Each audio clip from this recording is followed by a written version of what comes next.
Thank you everyone for joining us today as a part of the AFS virtual conference. My name is Dan Easley. I'm from STERIS Endoscopy, and I'll be your host for today's event. Today, Dr. Ian Hodgdon is going to be talking about the endoscopic treatment of leaks and fistulas with the padlock clip.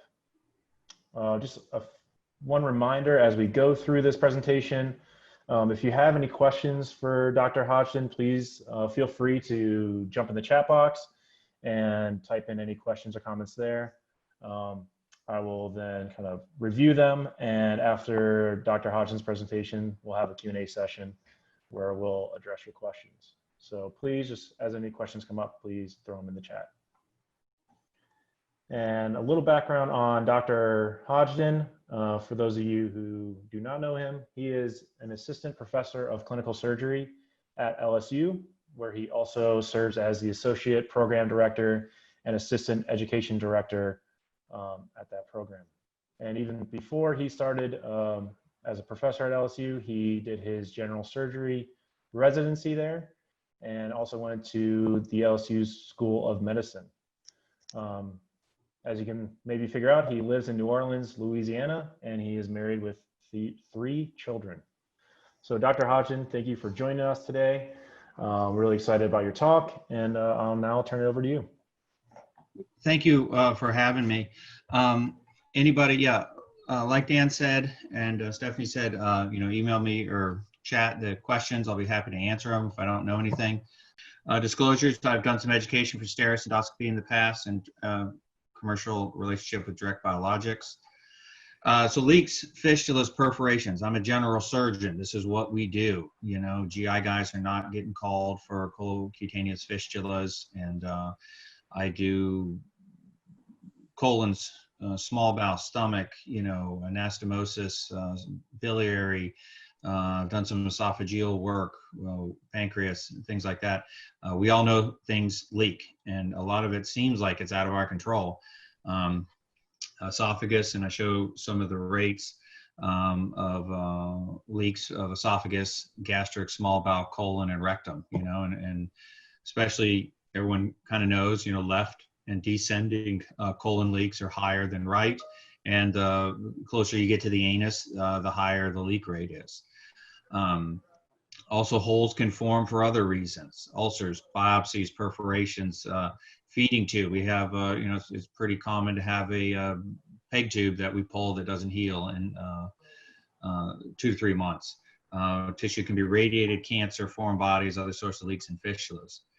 We all know the fistulas can go to 2 epithelialized organs, so skin and or bladder or another epithelialized organ. So somebody comes in, they have a leak or a fistula. H&P, if they've had complex surgery, which a lot of these have, go try to look at all the notes and see, what was cut out, what's still remaining. Is it a ruined Y? Is it a loop? Is it, an end? What's going on with the anatomy?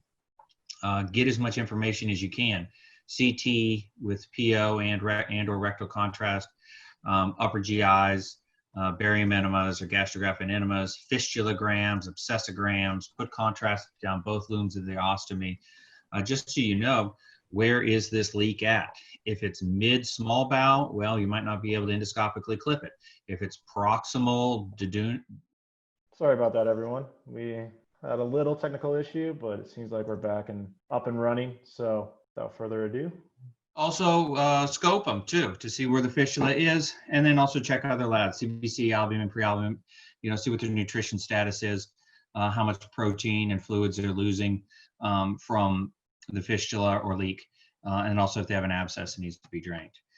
How do we treat these? We can resect, oversew it, things like that. But if it leaked from a surgery, they're going to be sicker than they were at the initial surgery, because now they have a leak and inflammatory response and infection, and they haven't been eating and they're not mobile. So it's probably not going to work. People can get an ostomy. People don't like ostomies. High risk of taking down an ostomy. I call it internal drainage, NG tube, interluminal wound vac, endoscopic drain or stent placement, external drainage, chest tube, IR drain, ostomy appliance if it's totally uncontrolled, or putting a feeding tube in it to hopefully get the tissue to heal around the feeding tube. Or if it's just widely uncontrolled and you have dressings on it, NPO, TPN, try to do distal feeding. But these cost a lot of money to keep these patients on TPN. It's miserable, you're bed bound. It's pretty much a disaster for that patient's life to have a leak or a fistula. There's been some studies with different over the scope clips in the past. This one's from 2014, 188 patients, 16 academic centers. Basically, this established that over the scope clips can be safe and effective. And it's no surprise to me. Acute things such as perforations had a real high rate of success, because you think about the tissue of perforation. You know, sometimes you can perforate at strictures and things like that, but if it's a perforation, the tissue is probably going to be soft, can be pulled together. And I've tried to clip real chronic fistulas with real hard granulation tissue. You know, there's tissue that you'll bend a suture trying to put your stitch through it. Yes, it's going to be hard for anything to clip on there. So the padlock, which we're talking about today, that's what it looks like on the right. These are some pictures of how it works. It's not the little clips. It's not the little clips going through the working channel. It fits on the tip like a cap with a little rubber band at the bottom to keep it snug. You line it up. You suck the tissue in. I like this example because I wouldn't feel so good about this example. Like if I sucked it in and it looked like that, I would shift over a little bit and try to suck it more in, so you're getting this whole hole inside the cap, and then I would deploy it. Also, this is a good example that since it goes outside, it's an over the scope, you still have your working channel. So if this part doesn't want to come in, well, then you put in a grasper, you can grab it and pull it in. You can kind of angle it and manipulate and get more tissue in there. Here's a picture of one we put in. This is a feeding tube on a guy with radiation and chemotherapy that didn't heal. This is the hole, and this is a good example that it continued to leak after it was pulled, but it's kind of hard to see this hole. So you see how the tissue kind of flops around it. So I just lined it up. I'm sucking it in. I feel good. There's good normal tissue all around the defect. I just fired my clip, and then I will pull back, and you'll see that the clip just stopped, closed the hole. This guy did great, never needed another intervention, stopped leaking, and he did fine. And then you see the metal. This one you can actually see pretty well.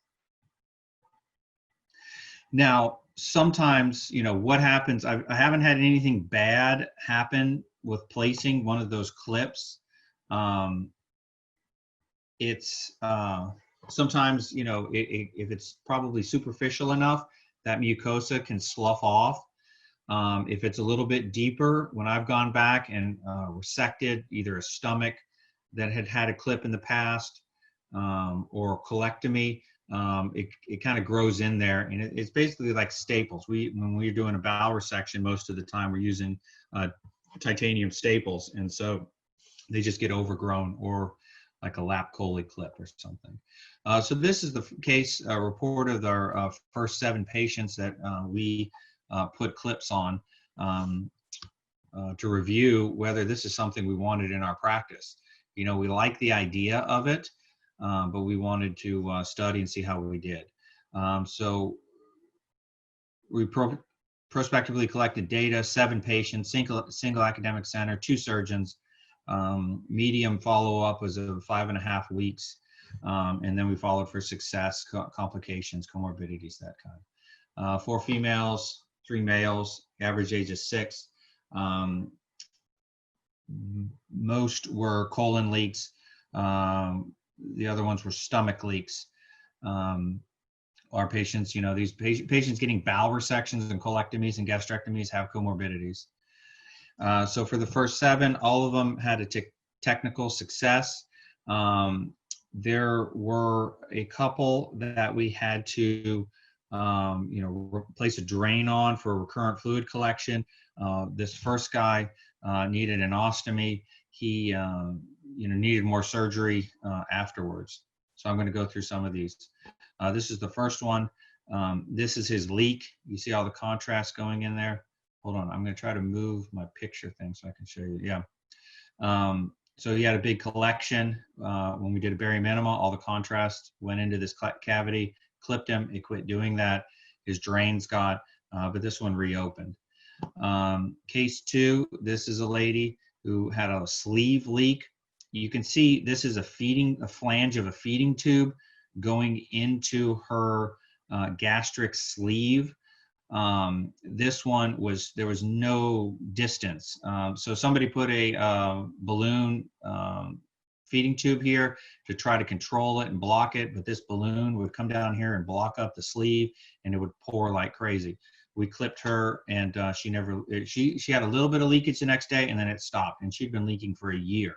And you see there's no normal tissue. This is a sleeve leak, going right to the skin. And scar. This is the same lady. This is what it looked like from the inside. Next one, this is a lady that, and it's kind of nice when other specialties, we get consults from trauma, acute care, colorectal surgeons, GI surgeons, bariatric surgeons, as being a general surgeon, and we get a lot of these other subspecialties will be like, hey, I have a patient, can you please help them? And it's always really nice to help your colleagues.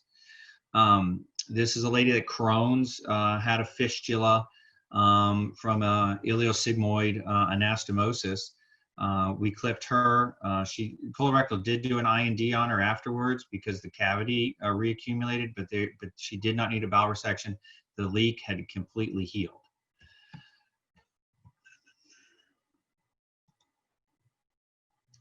The other one was of a stomach.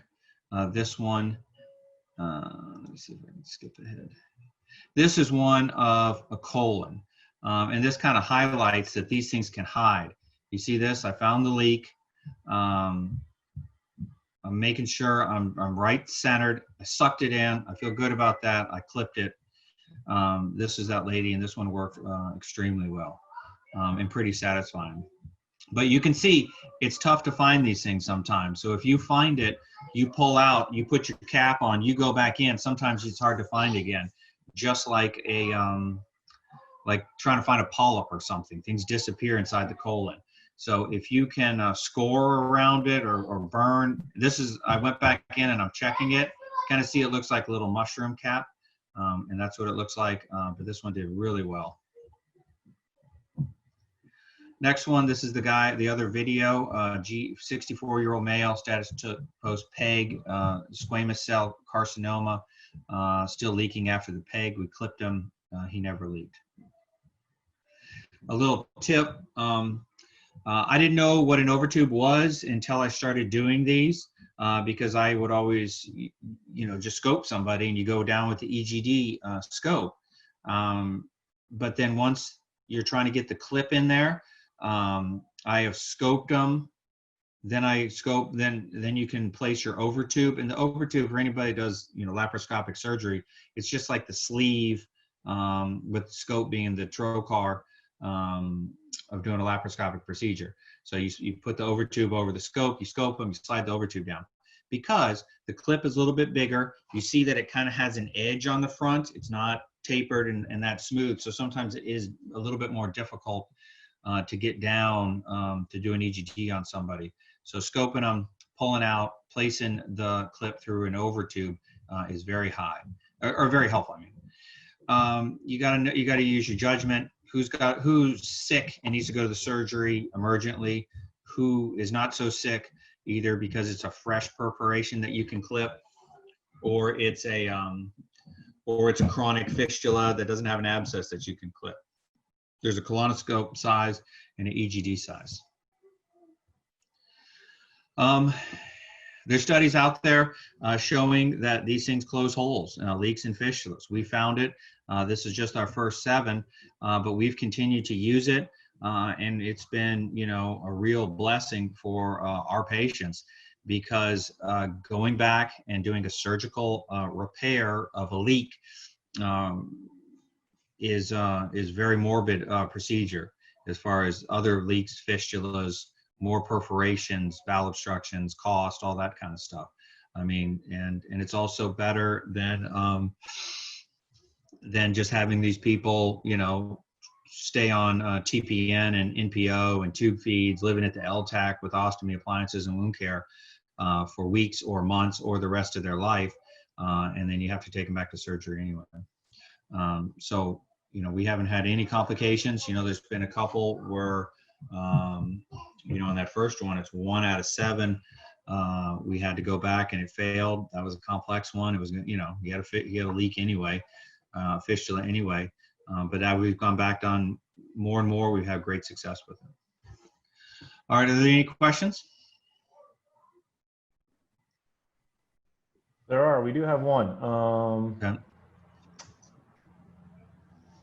There's a question about, is there a role for clipping after rectovascular fistula after a prostatectomy? Yes. I have not done it, but I think it's reasonable. And, you know, since I've, you know, got involved in doing some education on this, I have seen case reports of people with, I don't know, I'm sorry if you said rectovaginal or to the bladder. Rectovesicular. Oh, vesicular, yes, yeah, absolutely. That's to the bladder. Yeah, I've seen case reports of people doing this and stabilizing these patients. So I've read case reports of that, of them treating that exact same thing. Okay, yeah, and I know we have, I think there's at least one published case. Yeah, case I've seen that. With the padlock. We've done it mostly for fistulas to the skin, leaks after surgery, after doing a low anterior resection and it leaks, and an abscess, place an IR drain, go in there, clip it, and we've had great success with that. As far as foregut, we've clipped peg tubes that have leaked. My partner, who's a bariatric surgeon, has clipped a lot of sleeves, and then also has clipped someone that had a gastroesophageal fistula after a Nissen that was having reflux again, and clipped her esophagus defect. I've seen people use it. You know, there's published case reports of more esophagus leaks and problems. And there's also published case reports. We haven't done it because we don't get calls on these. But our GI colleagues down here at LSU, Steve Landreneau has done it, were clips using padlocks to stop some bleeding and things like that. A follow-up to that original question, what if the fistula is mature, you know, 8 months out? Clip it. I've clipped ones. That one lady with the gastric sleeve leak, she had her fistula for a year. She had a year-long fistula. We placed a clip. She'd been on TPN and a feeding tube through it. It was a very short channel. I had my med student put his finger in the hole, and when you scoped it, you could see his glove in the stomach. I mean, there was a tiny channel. She'd had it for 1 year, and we clipped it, and she quit leaking 2 days later from that, and was able to tolerate a diet. So, you know, it's completely reasonable if it can get them off of TPN and ostomy bags and leaking. You know, it's not magic. If it can't get that tissue together, it's not going to work. But it is definitely worth a try, because there is just, besides the cost of one failed, you know, the small cost of one failed clip, there's really no downside, in my opinion, to trying. Okay, yeah, that was going to be another question in terms of, does it interfere with any later intervention if the patient doesn't end up needing to have surgery? It's just like a few staples. And I didn't say this too. It does, if you can, I put some on and they just didn't seat right, and I've had to use a grasper and pull it off and then place another one. We also have, they're kind of nice where they're flat.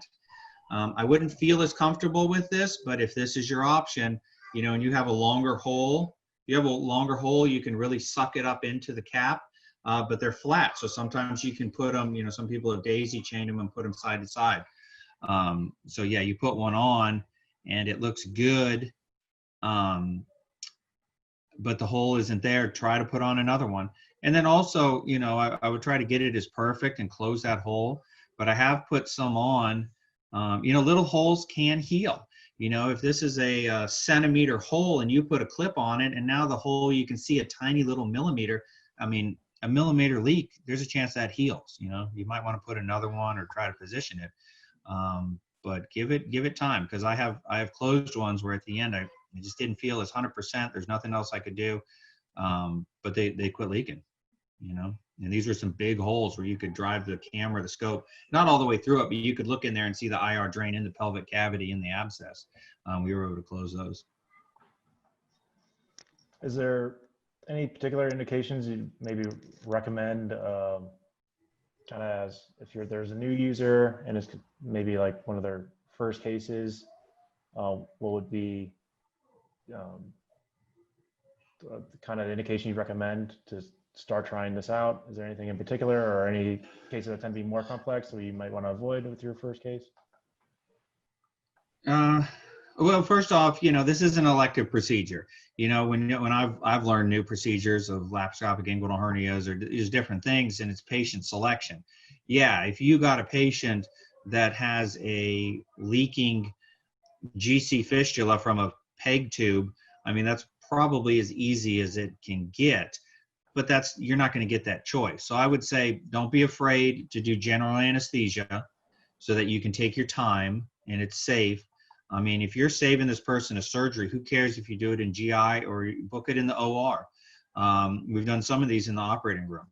You know, book it under general anesthesia, have the patient asleep, use an overtube, take your time. When you find the defect, you can use cautery and you can score around it. You know, you can score inside it, kind of rough it up a little bit, look around, get some guideposts or landmarks of where you're going, and then go down there with your clip and try to clip it. But I think it's really, you know, it's very user friendly. You know, if you can biopsy something, if you can take out a challenging polyp with a snare, you can clip a hole like this. I mean, it's, you know, if anybody's done rubber bands, if anybody's done, you know, any kind of injected Botox or methylene blue, you know, any kind of mid-level, if even that, endoscopic procedure, you can clip this hole and fix it. You know, it is not, you know, it's not that complex. Right. Is there any limitations on the size of the defect or fistula that you would go after with the clip? I would say no. I mean, within reason. You know, if it's half the radius of the bowel, you're not going to clip that. But, you know, if it's something that, if the tissue is soft enough that it can suck up into the cap, you can close a pretty, and the tissue's, you know, pliable enough, you can close a pretty big defect. If I see a defect and I can put two next to each other, or if I can put one and it closes that hole pretty well, I'm pretty confident I can put another one. And that's okay. The only time I wouldn't is if the patient is sick, you know, like really sick, like emergency, and they got to go to the operating room, or if the hole is just so incredibly big that, you know, I'm not going to put 10 clips or something. Right. But I would say anything within reason, you know, I would give it a shot. Okay. Because, boy, it's better than taking these patients. I mean, you know, as surgeons, we've all taken a patient back to the operating room with a leak, with a fistula that other people won't touch, and you think, man, I'm going to be the hero, and you do a 4 to 6 hour lysis of adhesions, multiple bowel resections, you put this person back together, and then they go and they leak again, you know, on post-op day 5, and it's just depressing that you've spent so much time, so much money, put them through the risk, tried to help them, and then they're leaking again. So if you can clip that person and save that person from an operation, I mean, it's a huge win for your patients. William Huggins wants to know prediction for LSU versus Mississippi State. I don't know. LSU's, I would say LSU's going to win. I don't know the scores. I don't know the spread and all that stuff, but I believe LSU's going to win. You heard it here first. Looks like we have another question. This is from Ali Ahmed. Do you utilize preoperative imaging or contrast during the procedure to identify hard to find targets? I have never done one during the procedure. We use preoperative, you know, like on those other ones where I kind of, you want to get an idea of where it is. But when you put the scope in there, you lose all kind of orientation. So you don't know if it's coming off the right or the left or the front. Sometimes you can tell. Intraoperative, I have not. Now, if you have a fistula tract and you can put a guide wire down it from the inside or the outside, or if there's some kind of tool, I mean, anything that helps you be more successful of localizing it, I would use. You know, those other ones where they're on the stomach and you're putting your finger in there, you're looking around, or you can stick a wire from the outside. I mean, don't make it worse, but you know, if you can put a wire through it, and you can find it, or with palpation, but not intraoperative. I haven't done any intraoperative fluoro or anything like that. We usually find them. Yeah, I think Ali was touching on preoperative. So it seems like yes, that's But it's hard. It's hard. These are, you know, a couple millimeter defects in a big inflammatory area because it leaked and has an abscess. No IR guy or radiologist is going to tell you, you know, it's at 9 o'clock, you know, lateral colon. They just say they got a leak. That's fair. Any other questions for Dr. Hodgdon? No, please email Dan. You know, I don't know whose email is more accessible, but yeah, please email me, or if you have any questions or anything, and I'd be happy to answer them. Okay, great. And so there's no other question. We'll wrap up the session. Just want to thank Dr. Hodgdon again for giving this presentation and sharing this information with everyone. It's definitely my pleasure. And thank you guys for asking me. So thank you so much. Thank you for everyone for attending. Have a good afternoon. You guys too. Have a wonderful weekend.